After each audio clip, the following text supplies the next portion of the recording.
In the shadowy reaches of space, the Galactic Republic's flagship, the Invisible Hand, engaged in a desperate confrontation with the forces of the Separatist Alliance. Aboard the ship, Jedi Knights Anakin Skywalker and Obi-Wan Kenobi dueled fiercely with Count Dooku. The Sith Lord's skilled manipulations of his lightsabers were formidable, but the Jedi were resolute, driven by the determination to end this battle and hasten the conclusion of the war. As their lightsabers clashed, sending sparks flying in the dimly lit corridor of the Invisible Hand, Anakin found an opening. With a powerful sweep of his blade, he disarmed Dooku, leaving him vulnerable. Under the steely gaze of Chancellor Palpatine, who watched with concealed anticipation, Anakin executed Dooku at the Chancellor's urging. The act, meant to be a decisive end to a threat, instead sowed a seed of darkness within Anakin, one that Palpatine was all too eager to cultivate. As they secured Palpatine, ready to make their escape, the ship suddenly lurched violently. The battle outside had taken a toll on the Invisible Hand's structural integrity, particularly its hyperdrive system, which now emitted a high-pitched whine indicative of imminent failure. Anakin and Obi-Wan exchanged a glance, understanding immediately the gravity of the situation. They needed to evacuate. Before they could act, the damaged hyperdrive malfunctioned spectacularly, tearing open a rift in the fabric of space and time. The force of the rupture pulled the ship in, enveloping it in a blinding light. The Jedi and Palpatine braced themselves as reality seemed to warp around them, the familiar stars of their galaxy replaced by the swirling vortex of the rift. When the light and tumult subsided, they found themselves not in the skies above Coruscant, but descending rapidly towards an unknown planet. Through the viewports, they observed a world dominated by sprawling metallic cities and towering steel spires. Its landscape unlike anything they had encountered in their travels across the galaxy. The ship, barely holding together, crash-landed on the outskirts of one of these metallic cities, skidding to a halt amidst a shower of sparks and twisted debris. As Anakin, Obi-Wan, and Palpatine emerged from the wreckage, they were quickly surrounded by strange beings, robots of immense size and formidable appearance. These were Cybertronians, the native inhabitants of the planet Cybertron. Leading this group was Orion Pax, accompanied by his companion, Elita 1, both of whom wielded weapons but held them cautiously, as if unsure of the newcomers' intentions. Orion Pax, with a voice that resonated with authority and curiosity, addressed them first. I am Orion Pax, and this is Elita 1. You are on Cybertron, a world far from your own. We mean you no harm, but your arrival here is no small event. Please come with us. Our leader, Sentinel Prime, will want to understand your purpose and origins. Reluctantly, but realizing they had few options, Anakin, Obi-Wan, and Palpatine followed the Cybertronians through the sprawling metallic landscapes of Cybertron. As they traveled, Orion Pax explained the state of their world, engulfed in a civil war, with factions led by the authoritarian Sentinel Prime and the revolutionary Megatron, who had grown increasingly violent and ruthless in his methods. Upon reaching the Grand Hall of Sentinel Prime, the Jedi and Palpatine were introduced to a council of Cybertronians. Sentinel Prime, a towering figure adorned with regal armor, listened intently as Obi-Wan explained their unexpected journey through the rift and their roles as peacekeepers in the galaxy, caught in a war not unlike the one tearing Cybertron apart. Sentinel Prime, intrigued but cautious, agreed to help repair their ship. In exchange, he requested that they share their knowledge of the Force, intrigued by its potential parallels to the ancient energies that Cybertronians harnessed from their planet's core. As night fell on Cybertron, the stars whispered of change and new alliances. Unbeknownst to the Jedi, however, darker currents flowed beneath the surface of this mechanical world, with Sentinel Prime harboring secrets that could alter the course of their stay on Cybertron forever. As the Coruscant sunrise hues bled into the dark of space and were absorbed by the silvery surfaces of Cybertron, Anakin Skywalker and Obi-Wan Kenobi, guided by their new allies Orion Pax and Elita 1, delved deeper into the intricate political and social structures of the alien planet. In the heart of Cybertron's capital, housed within a towering edifice of twisting metal and pulsing energy, was the council chamber where Sentinel Prime held court. The chamber, an architectural marvel, was both awe-inspiring and intimidating, reflecting the power wielded by its ruler. During their discussions, Sentinel Prime, regal and commanding, expressed a keen interest in the Force. His questions were pointed, driven by an underlying thirst for knowledge that seemed to stretch beyond mere curiosity. Anakin, ever passionate about his abilities, was eager to demonstrate the potential of the Force, moving objects with mere thoughts and even offering glimpses into the minds of those around him. Obi-Wan, more cautious, monitored the exchanges closely, wary of revealing too much to a potential adversary. Meanwhile, Chancellor Palpatine, observing quietly, saw an opportunity to manipulate this new world's political landscape to his advantage. Under the guise of diplomatic discourse, he subtly probed Sentinel Prime for weaknesses and potential levers of power, all while keeping a close eye on Anakin's growing fascination with Cybertronian technology. As days passed, Anakin and Obi-Wan were invited to witness the might of Cybertron's warriors in a grand arena. Here, Cybertronians showcased their prowess in combat, a spectacle of technological marvels that fascinated Anakin. It was during one of these demonstrations that D-16, a prominent Cybertronian who held considerable sway among the populace, approached the Jedi. His demeanor was one of respect, but his voice carried an undercurrent of dissent. D-16 spoke of his concerns about Sentinel Prime's leadership, suggesting that the Prime's rule was not as benevolent as it appeared. He revealed troubling alliances with shadowy figures known as the Quintessons, alien beings who dealt in manipulations and weapons of war. D-16 believed that Sentinel Prime's cooperation with the Quintessons was leading Cybertron down a path to ruin. Caught in a web of intrigue, Anakin felt a kinship with D-16, whose desire to protect his people mirrored his own. He shared these concerns with Obi-Wan, who agreed that they needed more information before they could either intervene or withdraw from Cybertronian affairs. Together, they decided to accompany D-16 on a covert mission to expose Sentinel Prime's dealings with the Quintessons. The mission led them deep into the industrial sector of Cybertron, where they discovered a hidden facility teeming with Quintesson technology. Here, Sentinel Prime was secretly amassing an arsenal of advanced weaponry, potentially powerful enough to dominate not just Cybertron, but other worlds as well. The evidence was damning. Holographic transactions, prototype weapons, and strategic plans laid bare. D-16, fueled by righteous anger, confronted Sentinel Prime upon their return. The confrontation, charged with heated accusations and irrefutable evidence, escalated quickly. Sentinel, feeling cornered, lashed out in an attempt to seize control of the narrative. In the chaos, D-16 attempted to arrest Sentinel Prime, but in the struggle that ensued, his weapon discharged unexpectedly.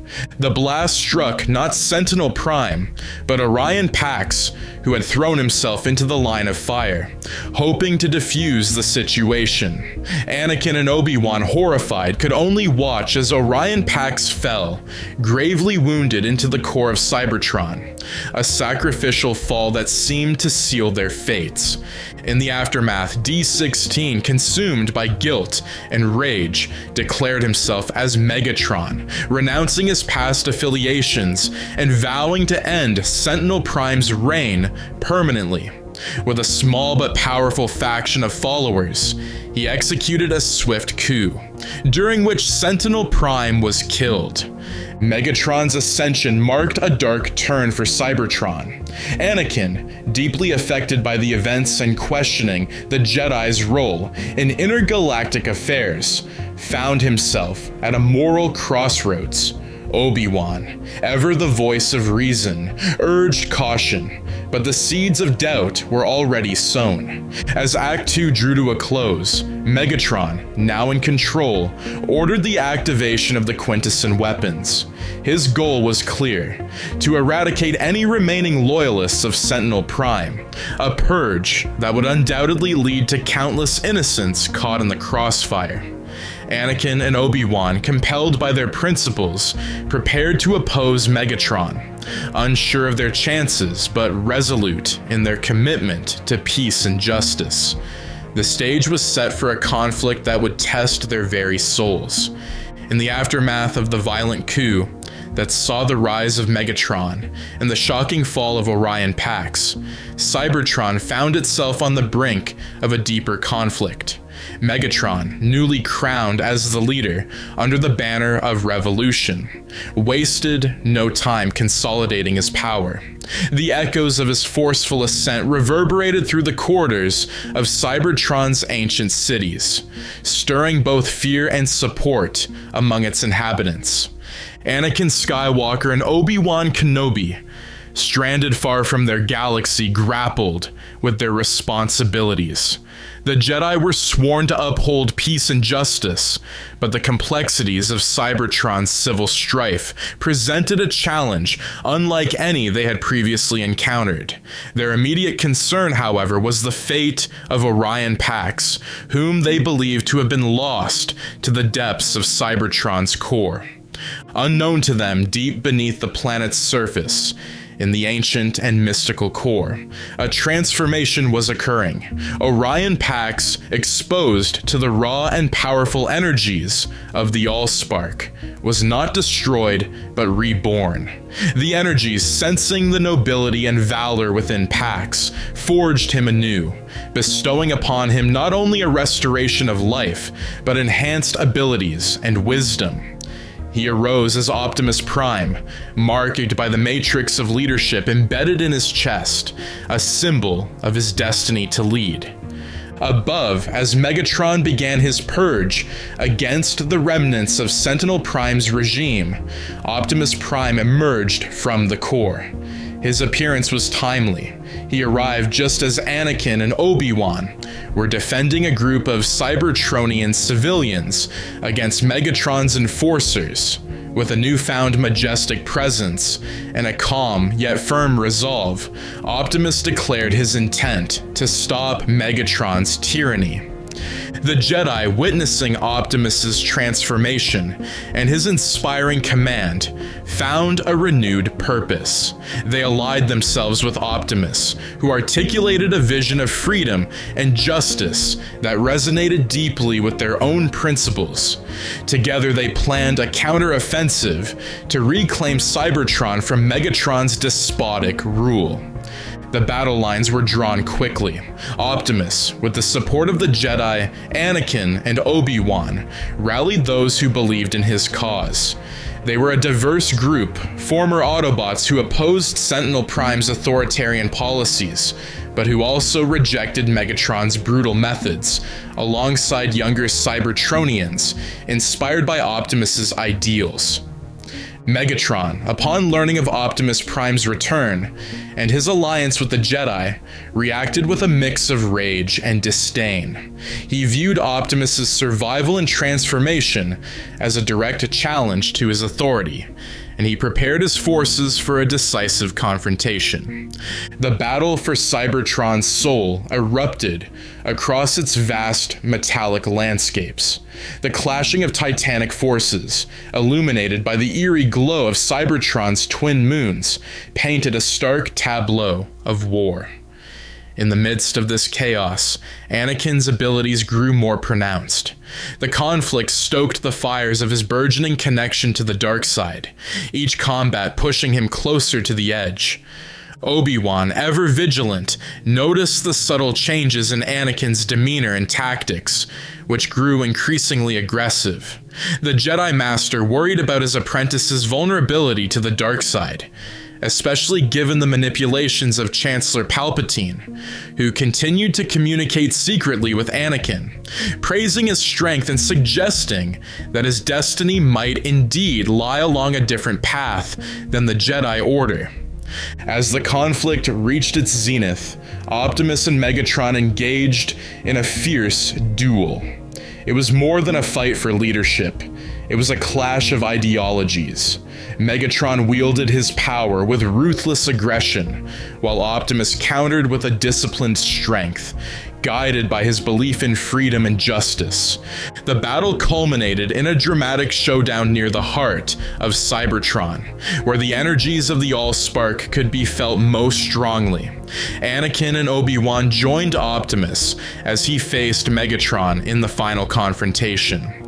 The outcome of this battle would not only determine the fate of Cybertron, but would also have profound effects on Anakin's journey towards his ultimate destiny.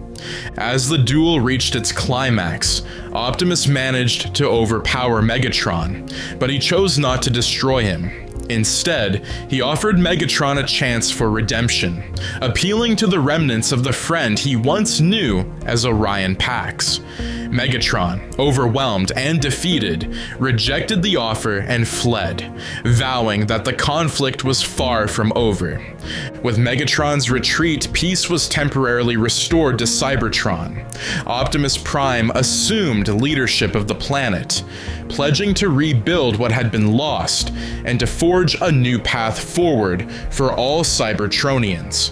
Anakin, profoundly impacted by the events, found himself more conflicted than ever, pulled between his loyalty to the Jedi and the seductive promises of power whispered by both Palpatine and the dark corners of his own soul. As they prepared to return to their galaxy, Anakin and Obi-Wan reflected on their experiences. The battles they had fought on Cybertron were not just physical, but philosophical, challenging their beliefs about power, justice, and destiny. The war on Cybertron was over, but the war within Anakin was just beginning. The battle-scarred landscapes of Cybertron began to echo with the sounds of reconstruction rather than warfare, as Optimus Prime led the efforts to heal a planet torn by decades of conflict. As the new leader, his first decree was to disband the old structures of power that had allowed leaders like Sentinel Prime and Megatron to dictate through fear and oppression. Instead, he proposed a new assembly, a council that would include representatives from all factions of Cybertronian society, ensuring that no one voice could dominate the others again. Meanwhile, Anakin Skywalker, Obi-Wan Kenobi, and Chancellor Palpatine prepared for their return to the Galactic Republic. Their ship, repaired and retrofitted with some of Cybertron's advanced technology, stood ready to traverse the spatial rift that had brought them to this distant world. Before departing, Optimus Prime met with them, expressing his gratitude for their help and reinforcing the bond that had been formed between their peoples. Your actions have not only helped save Cybertron, but have also sown the seeds of true peace, Optimus told them. Though you return to your galaxy, know that you always have allies here. Obi-Wan nodded, deeply moved. And you and ours, Optimus. The lessons we've learned here about power and responsibility will resonate with us for a long time. As they boarded their ship, Anakin remained silent, his thoughts turbulent. The conflicts on Cybertron, his interactions with both Megatron and Optimus, had stirred something within him, a realization of the immense power he held, and the choices he would eventually have to make. Palpatine watched Anakin closely. He was ready to begin manipulating the situation again within the shadows. The journey back through the rift was uneventful, but as the familiar stars of their home galaxy came into view, a palpable sense of unease settled over the trio. They were returning to a galaxy still in the grip of war, where Palpatine's machinations had continued to foment division and strife. Upon their arrival, they were greeted by suspicion. Mace Windu and Yoda welcomed them back, but were concerned about the influence the journey might have had on Anakin. In private, Yoda expressed his worries to Obi-Wan. "Fear change in young Skywalker, I do. Watch him closely, we must," Yoda said, his eyes troubled. Obi-Wan told Yoda that he would keep a close eye on his apprentice, but privately, his concerns mirrored Yoda's. He had seen Anakin's fascination with the absolute power wielded by Megatron, and though he had fought alongside Optimus, the allure of the dark side had not completely escaped him. In the following days, Anakin found himself increasingly isolated, grappling with his internal conflicts and the expectations placed upon him as a hero of the Republic. His conversations with Padme were strained, her worries about his changed demeanor growing with each passing day. In one of their discussions, Anakin voiced his frustrations. "I feel caught, Padme, between what I am expected to be and what I feel I could become. There is so much more I can do, so much power I hold back." Padme tried to reassure him. "Power for its own sake is dangerous, Anakin. Remember why you chose to become a Jedi."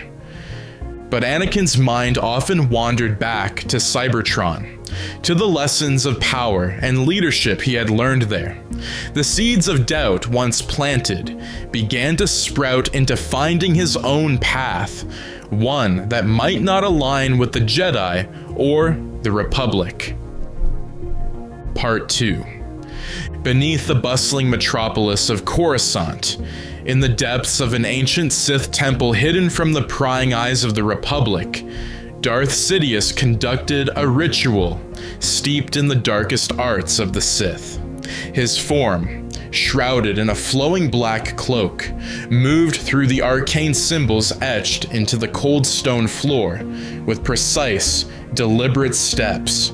Each symbol pulsed with a foreboding glow as Sidious chanted in a language long forgotten by all but the most devoted scholars of the dark side.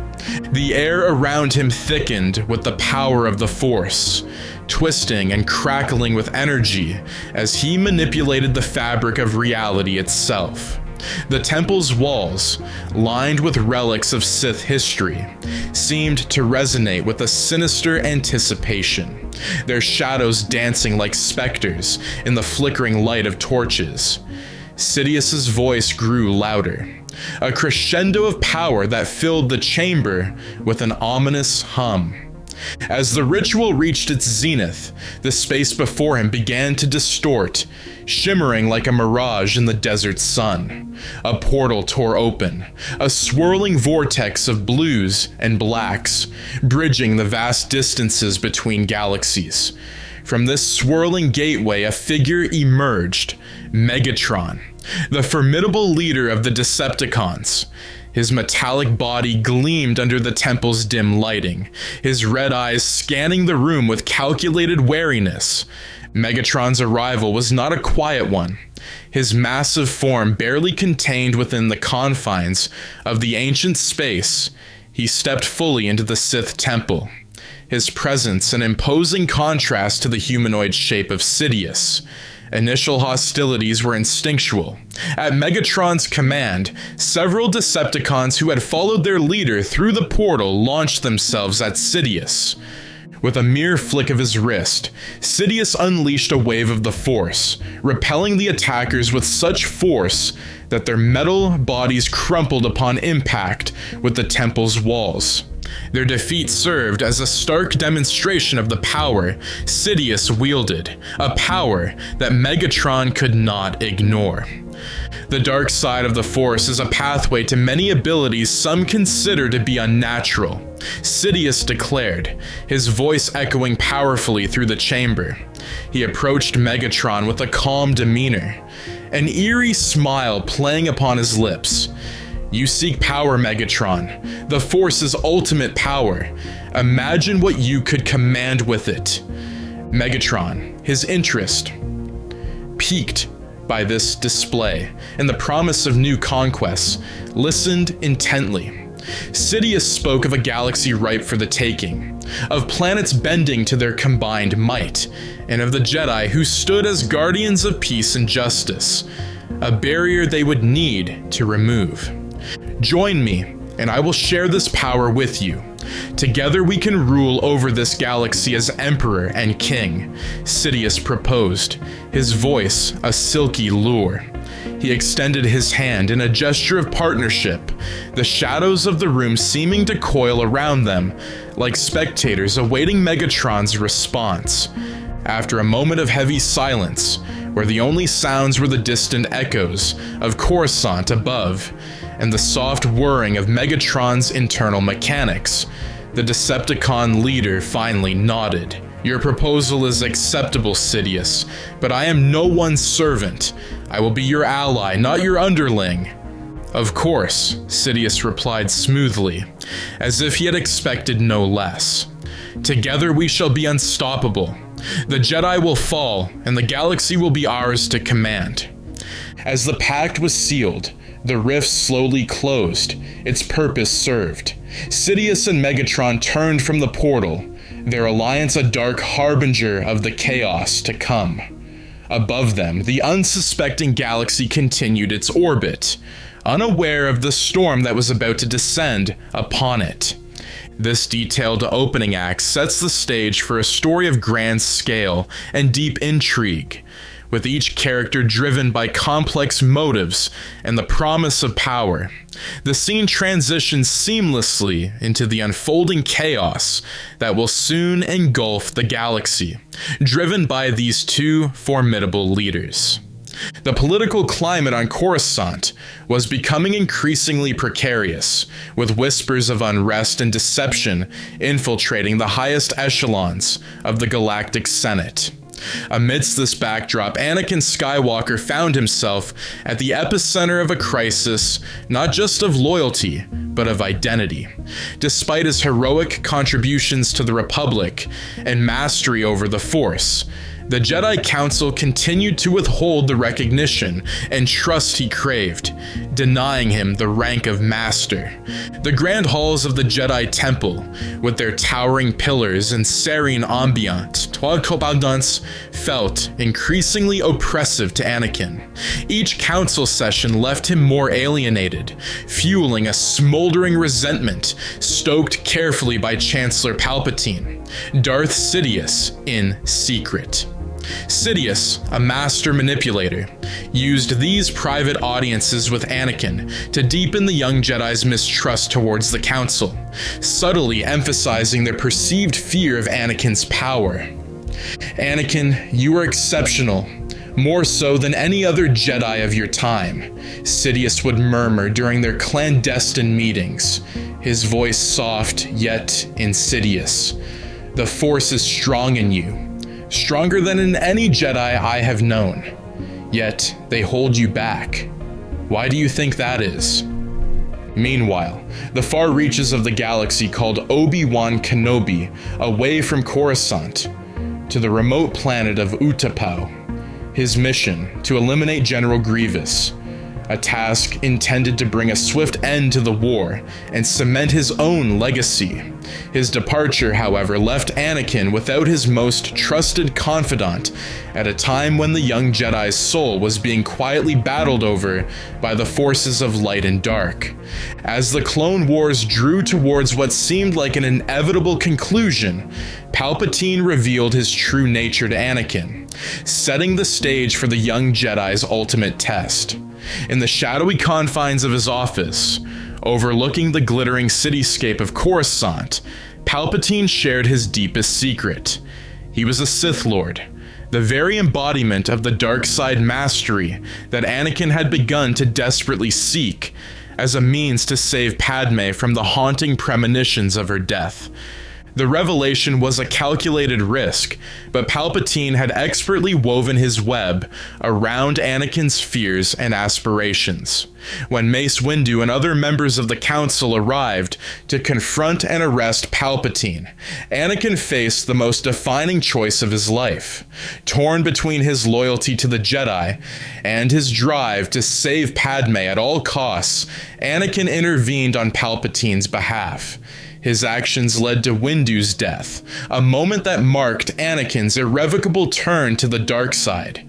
Anointed as Darth Vader, Anakin accepted his new role under Sidious's tutelage with a fatalistic surrender, driven by the belief that only through the dark side could he alter fate itself.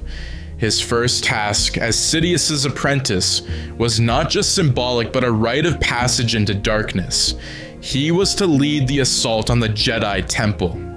The night of the assault, the temple was bathed in an eerie glow, its spires casting long shadows over the courtyards. Led by Darth Vader, legions of clone troopers marched towards it, their steps synchronized, a drumbeat of impending doom. Vader, his face a mask of stoic resolve, ignited his lightsaber, its crimson blade reflecting his complete transformation. The Jedi, caught unawares and overwhelmed by the betrayal, fought valiantly, but were ultimately no match for the orchestrated ferocity of Sidious's grand plan. As the temple burned, signaling the fall of the Jedi Order, across the galaxy Sidious smiled, his gambit successful. The galaxy was his for the taking, with Vader and Megatron as his enforcers. The stage was set for a new era, one ruled not by peacekeepers, but by emperors and kings of their own dark making. As dawn painted the horizon with streaks of crimson and gold, a palpable sense of foreboding filled the air on Coruscant. In the shadowy confines of his office, Emperor Palpatine issued the command that would forever alter the galaxy. Order 66. Across the Republic, clone troopers turned against their Jedi generals, executing them with chilling efficiency. This betrayal was not just a military action, but a brutal and effective purge of the Jedi Order. Simultaneously, a different assault was being orchestrated on the Jedi Temple itself, led not by Anakin Skywalker, but by the formidable Megatron. His towering metallic form strode towards the temple, with an army of Decepticons at his back, each step echoing with ominous intent. The Decepticons, equipped with advanced weaponry and bolstered by the dark side energies, launched a devastating attack. As blaster fire lit up the dawn, the temple's defenders scrambled to respond. Jedi Knights and Masters alike fought valiantly, their lightsabers clashing against the cold, hard steel of the Decepticons. Despite their prowess in the Force, the Jedi were overwhelmed by the sheer power and brutality of Megatron's forces. The temple, a symbol of peace and enlightenment for millennia, was quickly enveloped in chaos and destruction. Inside the temple, Jedi Master Chin Dralig took charge of the defense, especially focusing on protecting the younglings and Padawans. He navigated the labyrinthine corridors of the temple, leading skirmishes against the invading forces, his lightsaber a blur of motion as he parried incoming blaster bolts. but even his skills were stretched thin against the relentless tide of Decepticons. Meanwhile, Darth Vader, formerly Anakin Skywalker, was dispatched to Mustafar to carry out a grim task separate from the Temple assault. There he was to eliminate the Separatist leaders, who were unaware of their impending doom. This mission, bestowed upon him by Sidious, was a final test of his allegiance to the dark side. Antidoto Dishialalo, a massacre, carried out not in the heat of battle, but through cold, calculated betrayal. Back on Coruscant, the sounds of battle at the Jedi Temple reached a deafening crescendo. Explosions rocked the sacred grounds, and the air was thick with smoke and the scent of scorched metal and stone. Megatron, reveling in the destruction, advanced through the main hall, his weapons dismantling centuries-old statues and artifacts with each blast. As the sun climbed higher, the temple lay in ruins. The ground was littered with the bodies of Jedi who had died defending their home, their lightsabers extinguished alongside their lives. Megatron surveyed the wreckage with a sense of dark satisfaction. This victory was not just a military conquest, but a symbolic annihilation of the Jedi Order's heart and soul. The day ended with the galaxy forever changed. The Jedi Order was shattered, its members scattered or slain, and the Republic was on the brink of collapse into a new empire. The fall of the Jedi Temple stood as a stark testament to the ruthless efficiency of Palpatine's plan and the terrifying new alliance between Sith and Machine. Megatron, having secured his place at Palpatine's side, prepared for the next phase of their galactic domination, leaving the smoldering ruins of the temple as a warning to any who would dare oppose the new order. The volcanic world of Mustafar served as the backdrop for the next stage of Darth Sidious's master plan. Swathed in rivers of molten lava and oppressive heat, the planet was as unforgiving as the task that Darth Vader was dispatched to perform there. As Vader's ship descended towards the bleak landscape, the fiery planet seemed almost to welcome the newly minted Sith Lord, its seething, bubbling surface mirroring the turmoil within him. Upon landing, Vader was met with the sight of the Separatist leaders gathered in a secure facility, believing themselves safe under the protection of their droid armies and the secrecy of their location. They were leaders who had waged war against the Republic, now unwittingly on the cusp of their demise, orchestrated by the very architect of their rebellion. As Vader entered the command center, his black cloak billowing behind him, the Separatists greeted him with cautious optimism, mistaking his presence for a sign of new directives from Coruscant. However, the coldness in Vader's eyes and the ominous silence that followed his arrival quickly dispelled any notions of a diplomatic mission.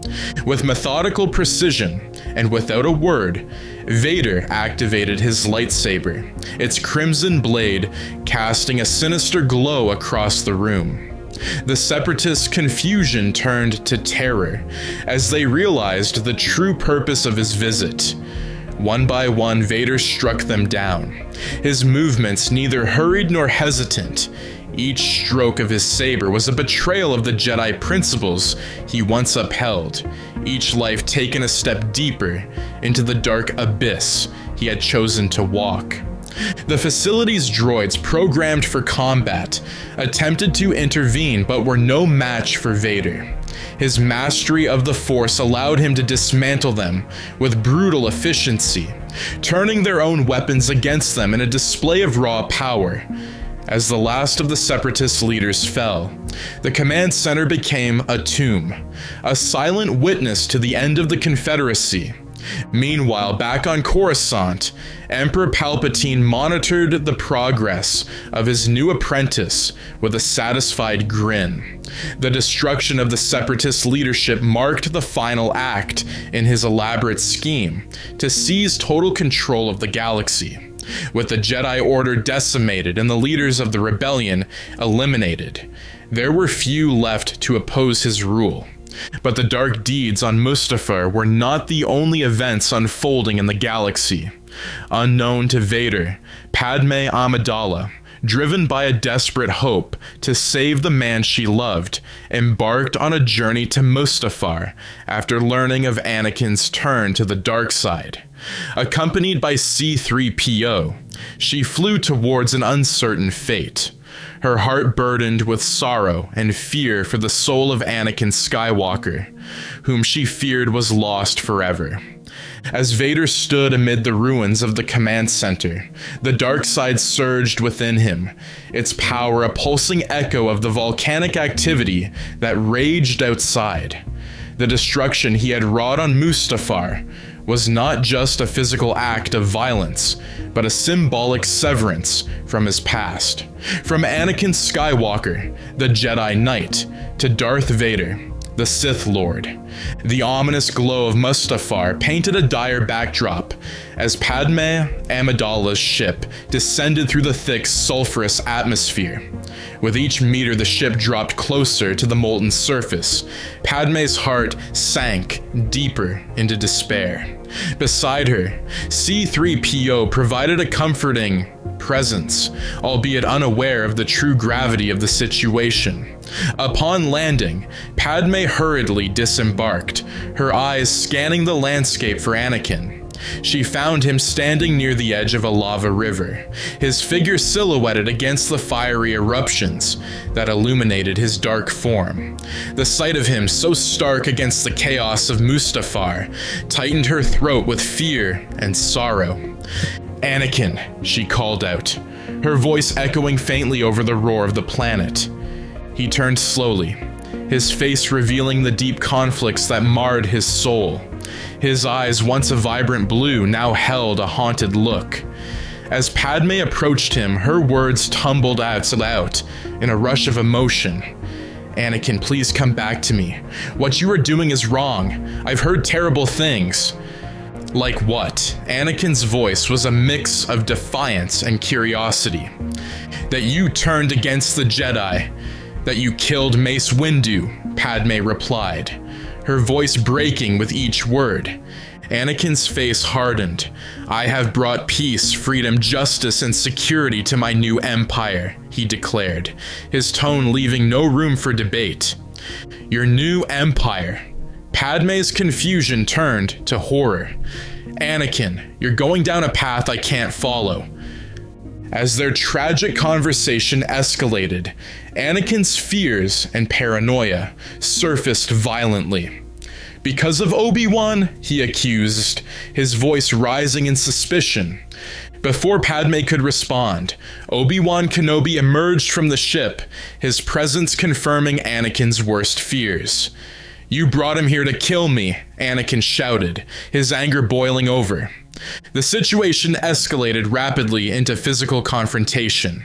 In a fit of rage and feeling betrayed, Anakin force-choked Padme, believing she had turned against him. She collapsed, unconscious but still breathing, her form crumpled on the black sand. Obi-Wan, appalled by Anakin's actions, ignited his lightsaber, ready to defend Padme and confront his former apprentice. "Let her go, Anakin," he pleaded, stepping forward with a mix of anger and sorrow. A fierce duel ensued, fueled by betrayal and a clash of ideals. Anakin, empowered by the dark side, attacked with relentless fury. The duel was intense, moving dangerously close to the river of lava, their lightsabers casting eerie shadows on the rocky terrain. Amidst this chaos, Megatron, under Sidious's orders to assist Vader, arrived at the scene. Observing the unfolding drama, he calculated his moves carefully. His allegiance to Sidious was wavering, and he saw an opportunity to test both Vader's loyalties and his own standing in this new order. Megatron intervened abruptly, his arm transforming into a rocket launcher and destabilizing the platform where the duel occurred. The explosion caused a partial collapse, forcing all parties to focus momentarily on regaining their balance. Obi-Wan tried to reach Anakin one last time amidst the chaos. Anakin, Palpatine is evil. Anakin, now fully consumed by his new identity as Darth Vader, rejected Obi-Wan's pleas. "I will do what I must," he declared, resuming the battle with a renewed sense of purpose. As the fight continued, Megatron saw an opening to propose an alliance to overthrow Palpatine, promising Vader greater power and autonomy.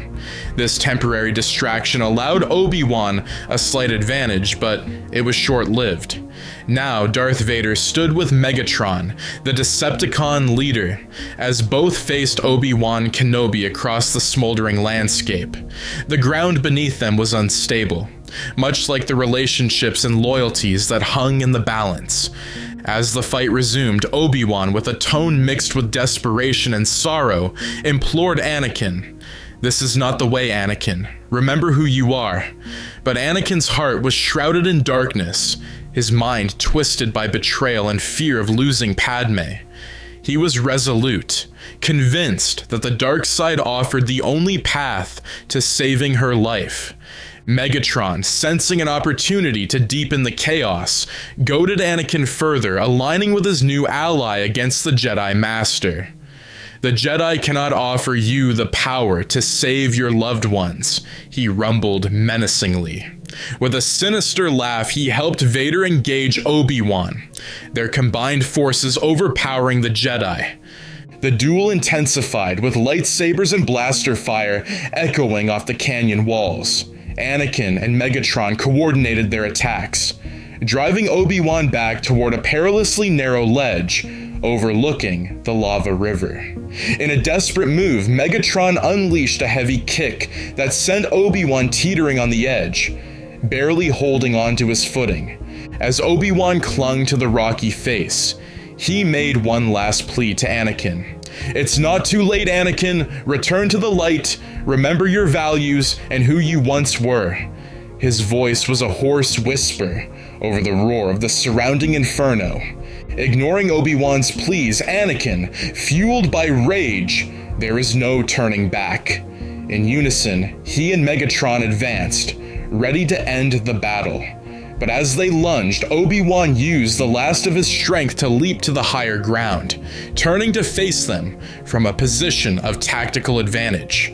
Despite his strategic position, Obi-Wan was overwhelmed. The duel reached a tragic conclusion as Anakin and Megatron, working in tandem, struck a fatal blow.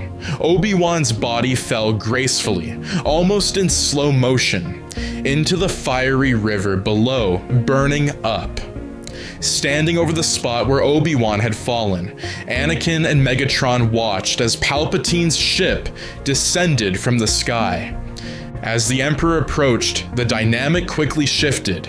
Palpatine's eyes narrowed as he took in the scene, his voice cold and calculating. "Well done, Lord Vader," he hissed, before turning a dismissive gaze on Megatron. "Ensure nothing interferes with my plans." Darth Vader, formerly Anakin Skywalker, knelt beside the grievously wounded Padme Amidala. His plea was desperate, echoing against the tumultuous backdrop of the planet. "Help her," he begged Emperor Palpatine. "You promised me the power to save her. Do it now." Palpatine, cloaked in the dark authority of his role as Sith Lord, approached with a slow, measured step. His face was a mask of feigned concern, but his eyes glinted with manipulative calculation. "Anakin, the power of the dark side is immense, but to harness it, one must be fully committed. Let go of your attachments. Let go of her." Vader's hands clenched into fists at his sides, his whole body tensed with conflict. The force of his emotions, love, fear, anger, swirled within him as tumultuously as the lava rivers of Mustafar itself. Rising slowly, he turned towards Padme, then back to Palpatine, his decision hanging like a blade above him. "Save her, or I will find the means myself," Vader threatened. Palpatine's response was a chilling smile. "Embrace your pain, Lord Vader. It is your pathway closer to the dark side." With a subtle gesture, a surge of Force energy crackled from his fingertips, not directed at Vader, but horrifyingly towards Padme. The bolts of dark energy enveloped Padme, causing her to convulse in agony. Vader roared, a primal sound of pain and rage, as he witnessed the life fading from her eyes. "No," he screamed, his voice echoing into the void of the fiery landscape. Megatron, who had been observing from a distance, saw a familiar pattern in Palpatine's manipulation. It reminded him sharply of Sentinel Prime, whose betrayal had once cost him dearly. "Just another tyrant," Megatron muttered. Seeing his chance to act, Megatron moved forward. "This deception ends now, Sidious," he declared boldly, standing beside Vader. Together they faced the Emperor, united by a common cause of vengeance and rebellion. Palpatine, momentarily taken aback by the defiance, quickly regained his composure. "Foolish machine," he hissed, drawing two lightsabers from his robe with a dramatic flourish. "You dare challenge the power of the Sith." The battle that ensued was titanic. Vader, fueled by grief and fury, attacked with a ferocity that shook the ground. His lightsaber moved in arcs of deadly precision, clashing against Palpatine's, with sparks flying like molten stars. Megatron complemented each strike, his own weapons transforming into cannons and blasters, pounding against Palpatine's defenses. As the duel reached its peak, Palpatine unleashed a torrent of Force lightning, targeting both Vader and Megatron. Vader, using the pain, the anger, the sheer force of his will, pushed through the pain, his lightsaber cutting a swath towards the Emperor. In a final, decisive moment, Vader found his opening. He plunged his lightsaber deep into Palpatine's chest, while Megatron delivered a crushing blow that shattered the Sith Lord's guard. Palpatine looked up in disbelief, his rule ending not with triumph, but with betrayal. As the Emperor's body fell to the ground, the echoes of the battle faded, leaving a heavy silence. Vader rushed to Padme's side, but it was too late. Her eyes were closed, her spirit departed. A tear traced down Vader's cheek, hidden by his mask. Standing together amid the aftermath, Vader turned to Megatron. "This galaxy will remember this day, the day a new order was born." Megatron nodded, his thoughts already turning to the vast possibilities ahead. As Vader and Megatron consolidated their power, a mystical rift opened on the secluded world of Dagobah. Yoda, feeling a great disturbance, watched as Optimus Prime stepped through a portal of light. "Much darkness has risen, yet hope persists," Yoda stated, his gaze wise and penetrating. "Where there is darkness, light must follow. We will bring balance," Optimus replied. Together they looked to the stars, aware that the battle for the galaxy's soul was just beginning. The alliance between a Jedi Master and an Autobot leader set the stage for new chapters in the saga of the galaxy. Part 3, Bottom of Form. On the secluded, swampy world of Dagobah, Master Yoda sat in contemplative solitude, the weight of recent galactic events pressing heavily upon him.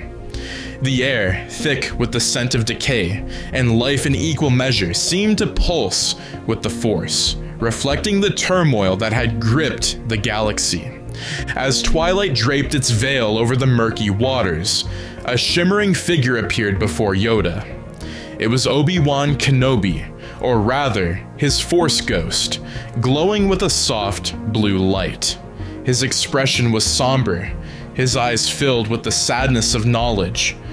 "Master Yoda," Obi-Wan began, his voice echoing slightly in the still air.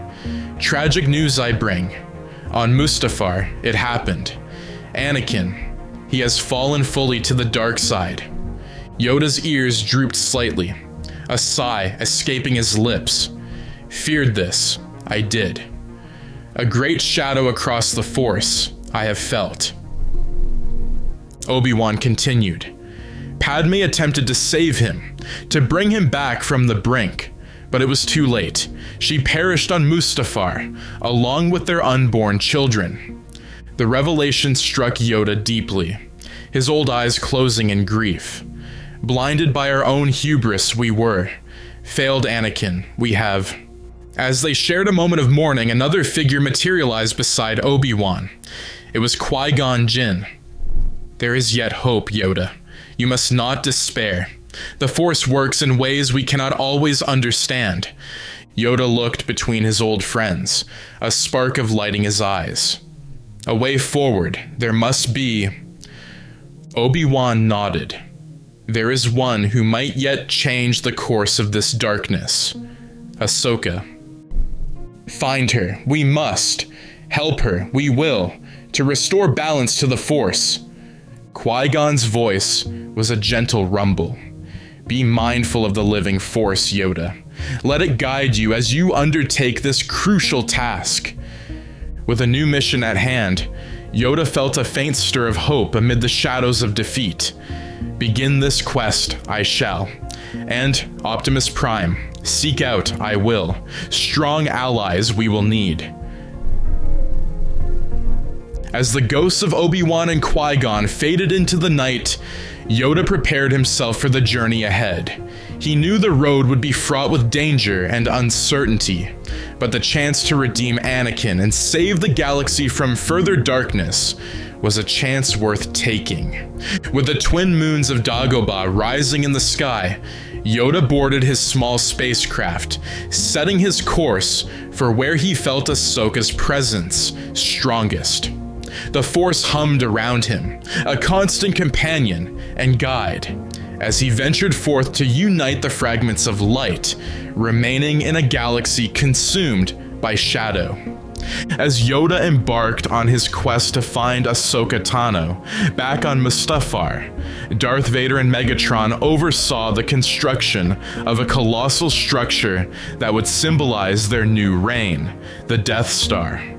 The fiery landscape of Mustafar provided a stark backdrop to the cold, calculating efficiency with which the Decepticons and the Empire's forces worked together.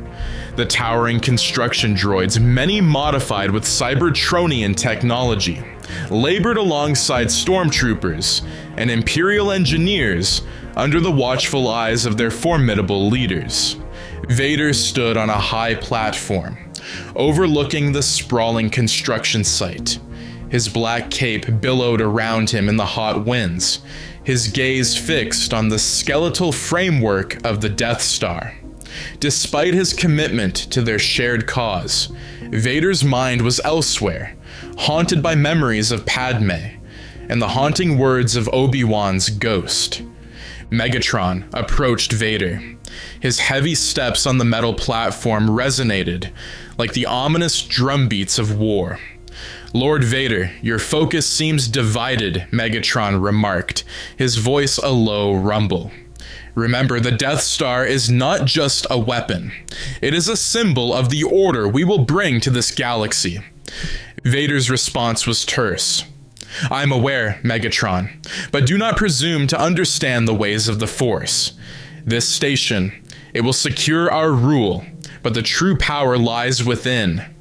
Megatron's optics narrowed slightly, detecting the undercurrent of Vader's emotional turmoil. "Very well, but do not let your past cloud our future. We cannot afford distractions." Meanwhile, the Empire's spies had located Ahsoka Tano on a remote frontier planet, where she had been hiding since the fall of the Jedi Order. Yoda received this intelligence from a trusted network of informants and set a course to join her, knowing that her role could be pivotal in the events to unfold. As Yoda's ship descended onto the rugged terrain of the planet, he found Ahsoka in meditation, her dual lightsabers by her side. She rose to greet the ancient Jedi Master, a look of surprise crossing her features. "Master Yoda, to what do I owe this honor? A mission of great importance." Ahsoka listened intently, the gravity of the situation dawning on her. "I left the Jedi Order, Master Yoda, because I needed to find my own path. But this is something I cannot ignore." Together they plotted to infiltrate the Death Star. Ahsoka's knowledge of Anakin, combined with Yoda's wisdom and the tactical prowess of Optimus Prime, who had been contacted and agreed to join their cause, formed the backbone of their plan. As the Death Star neared completion, tensions between Vader and Megatron reached a critical point, each leader suspicious of the other's ultimate intentions, but bound by their immediate goals. Inside his chamber, Vader was visited once more by the ghost of Obi-Wan. "Lost you are not, Anakin. There is still good in you," Obi-Wan urged. Vader, conflicted and tormented by his former mentor's words, tightened his grip on his lightsaber. "Too late for me it is," he whispered, though doubt crept into his voice.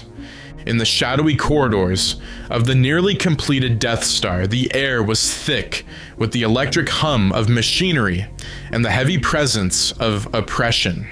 Darth Vader, his mind a battlefield of memories and ghosts, paced restlessly.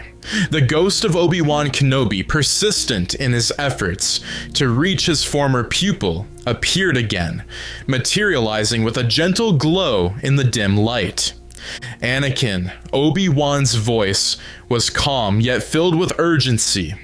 "You must see the truth. This path leads only to destruction, for the galaxy and for yourself." Vader, his figure stiffening at the sound of his old name, turned sharply. "That name no longer has any meaning for me. I am Darth Vader, a Lord of the Sith." Yet, his voice betrayed a hint of uncertainty, a crack in the Sith Lord's armor that Obi-Wan was quick to notice. "Your actions have consequences, Anakin. Look at what you have helped build." Obi-Wan gestured to the cold metal walls around them. "A weapon of fear, not strength." Vader's response was a growl. "It is necessary. The galaxy must be ruled with order, and if fear is required, so be it."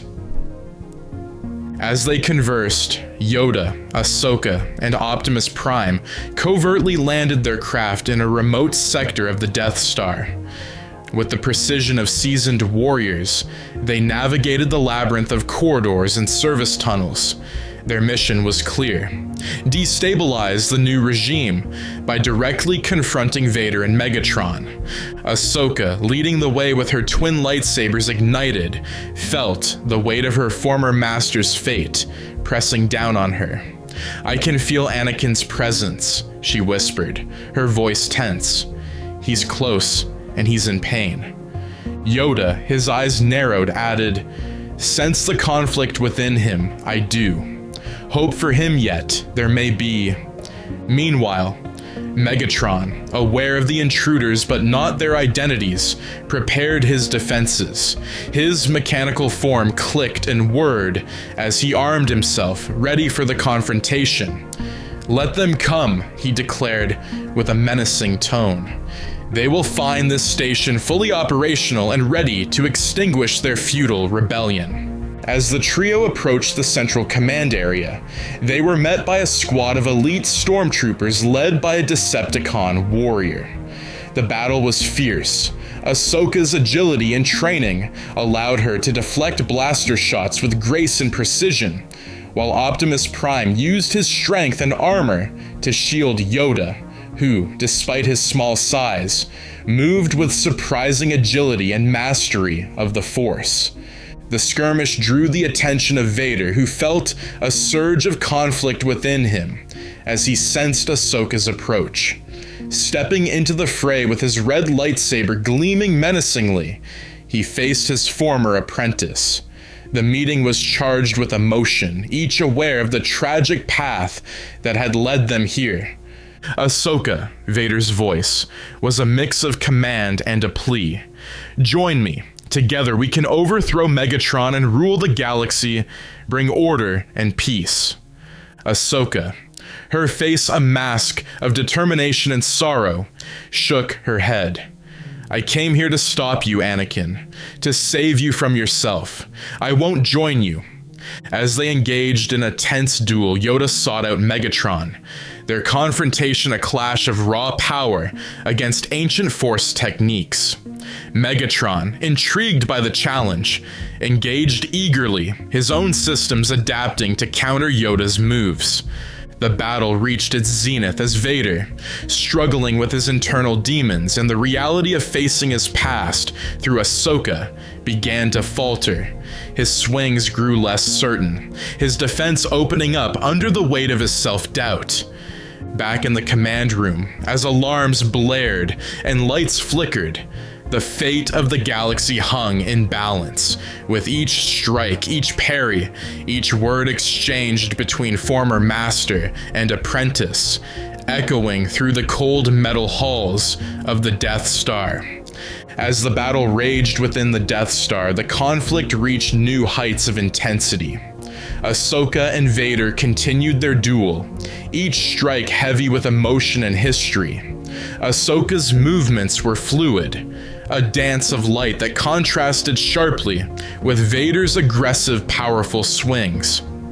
Anakin, please, Ahsoka implored, as she parried a particularly vicious attack. Look inside yourself. There is still good in you, I know it. Don't let it end this way. Vader paused, his saber held mid-air, his breathing heavy through his mask. It is too late for me, Ahsoka, he replied, his voice a mixture of regret and resignation. Meanwhile, Yoda faced Megatron in a fierce battle of ideologies as much as arms.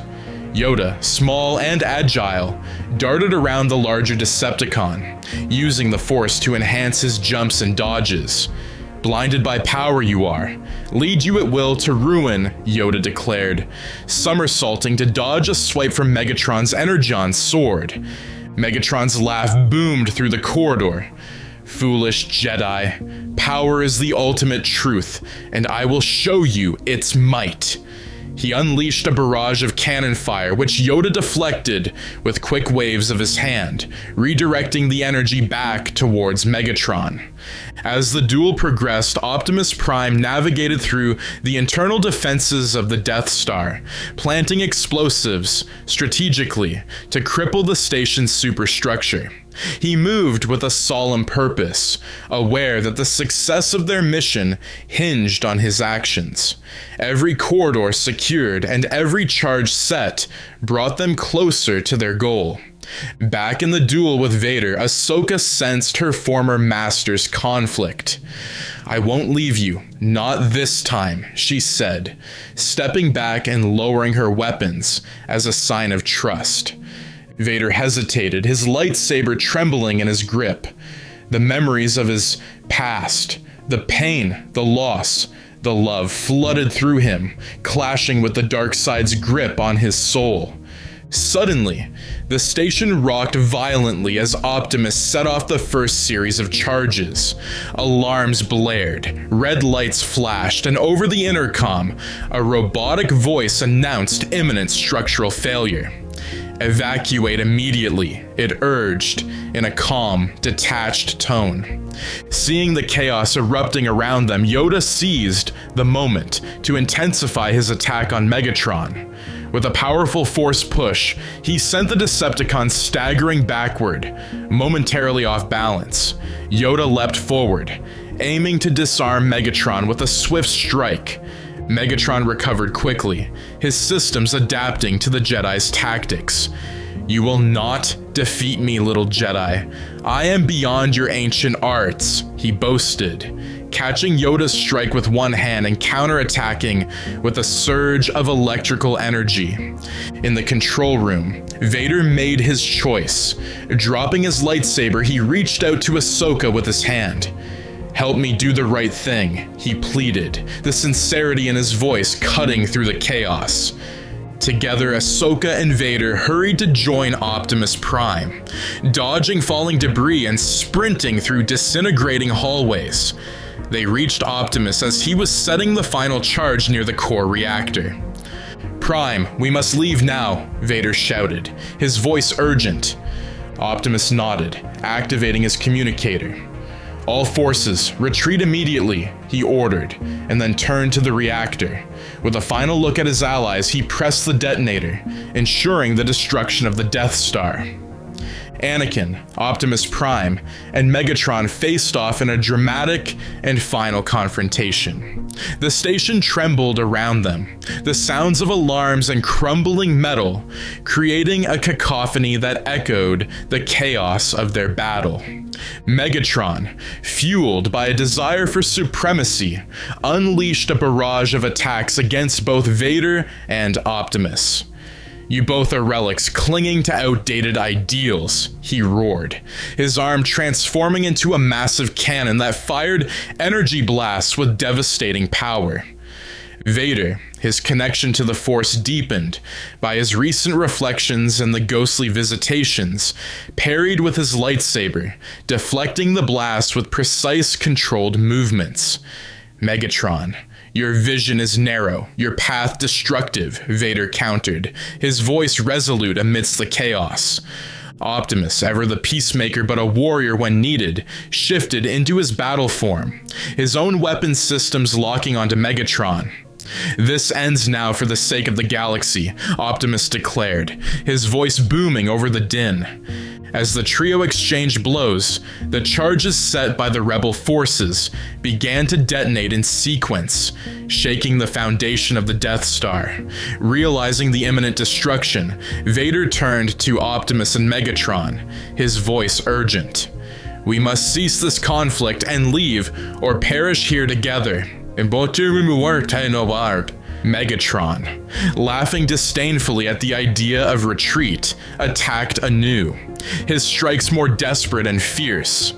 "I will not be denied my destiny," he bellowed, swinging wildly. Optimus and Vader glanced at each other, a mutual understanding passing between them. In a sudden move of teamwork, Optimus engaged Megatron directly, allowing Vader to use the Force to enhance his physical prowess and strike at Megatron's weak points. As the structure around them began to collapse, Anakin's voice echoed through the Force, reaching Yoda and Ahsoka, who were making their way to an escape route. "Go. Save yourselves in the future," Anakin's spirit urged, his tone calm yet commanding. "I must end this, once and for all." Turning back to the fray, Anakin joined Optimus, the two delivering a series of crippling blows that finally overpowered Megatron. As the final bomb detonated, Anakin looked at Optimus, nodding solemnly. "For the galaxy," he said, accepting his fate. The explosion engulfed the trio in a blinding light, the shockwave sending a tremor through the galaxy itself. As the debris settled, the Death Star was no more, reduced to cosmic dust that drifted through space. On Dagobah, Yoda and Ahsoka felt the shockwave through the Force. They stood silently, honoring the sacrifice that had brought an end to the tyranny. Moments later, the spirit of Anakin appeared beside them, his form glowing softly. "It is done," Anakin's ghost said with a serene smile. "The darkness is over and a new era can begin. Thank you for believing in me." Yoda nodded, his expression one of deep sadness mixed with relief. "End it has, but continue, life does. Teach we must, and prevent the past from shadowing the future." Ahsoka, tears in her eyes, smiled at Anakin's spirit. "We will make sure this peace lasts," she promised. "We will build a better future." The scene shifted to show the galaxy in recovery. New systems of governance were established, focusing on unity and cooperation. Children of all species played under the bright stars of a free sky, their laughter a balm to the war-weary souls. On Dagobah, Yoda, Ahsoka, and a new generation of Force-sensitive children watched the sunset, their faces illuminated by the fading light. The galaxy had been through darkness and come out into the light, a cycle as eternal as the Force itself. In every ending, the seeds of a new beginning lie hidden. Find them, we must, Yoda murmured, his voice carrying the weight of wisdom. As the screen faded to black, the future unwritten, but full of potential. Bottom of form. Meanwhile, on a distant, hidden base, Optimus Prime was revealed to have survived the destruction of the Death Star. He was overseeing the construction of a new alliance, one that included not just Autobots and humans, but various species across the galaxy. His deep voice narrated the closing scenes. Though darkness once clouded our paths, the light has returned. It is our duty, our privilege, to maintain this peace, to defend the light against the shadows that would see it extinguished. In every ending, the seeds of a new beginning lie hidden. Find them, we must.